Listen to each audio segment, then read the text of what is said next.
ഇത് ലോകകപ്പാണ്. ഇവിടെ എങ്ങനെ കളിക്കണമെന്ന് നന്നായി അറിയുന്നവനാണ് കിലിയൻ എംബാപ്പെ. സെനഗലിനെതിരെ മത്സരത്തിന്റെ ഒന്നാം പകുതി സെനഗലിന്റെ ഡിഫൻസ് പേരുകേട്ട ഫ്രഞ്ച് മുന്നേറ്റത്തെ നന്നായി തന്നെ വെള്ളം കുടിപ്പിച്ചിരുന്നു. കാര്യമായിട്ടുള്ള മുന്നേറ്റങ്ങളൊന്നും തന്നെ എംബാപ്പയുടെ ഭാഗത്തു നിന്നോ ഫ്രാൻസ് മുന്നേറ്റ നിരയുടെ ഭാഗത്തു നിന്നോ മത്സരത്തിന്റെ ആദ്യ പകുതിയിൽ ഉണ്ടായില്ല. മത്സരം രണ്ടാം പകുതിയിലേക്ക് എത്തിയപ്പോൾ കളി ആകെ മാറി. ഫസ്റ്റ് ഹാഫിൽ നിറം മങ്ങിയ കിലിയൻ എംബാപ്പെ വിശ്വരൂപം പുറത്തെടുത്തു.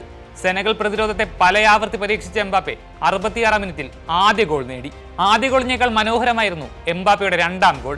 മത്സരത്തിന്റെ അവസാന ഇഞ്ചുറി ടൈമിൽ ഇബ്രാഹിം എംബയിലൂടെ സെനഗൽ ഗോൾ മടക്കിയിരുന്നു. ഈ ഗോളിന്റെ ഹാങ് ഓവർ സെനഗൽ താരങ്ങളും ആരാധകരും വിടുന്നതിന് മുൻപാണ് അവരുടെ ചങ്ക് തകർത്തുകൊണ്ട് എംബാപ്പയുടെ ലോങ് റേഞ്ചർ ഷോട്ട് എത്തിയത്. ഇതോടെ അന്താരാഷ്ട്ര ഫുട്ബോളിൽ ഫ്രാൻസിനായി കൂടുതൽ ഗോളുകൾ നേടുന്ന താരമായും എംബാപ്പെ മാറി. 27-ാമത്തെ വയസ്സിൽ 3 ലോകകപ്പുകളിൽ നിന്നായി 14 ഗോളുകൾ.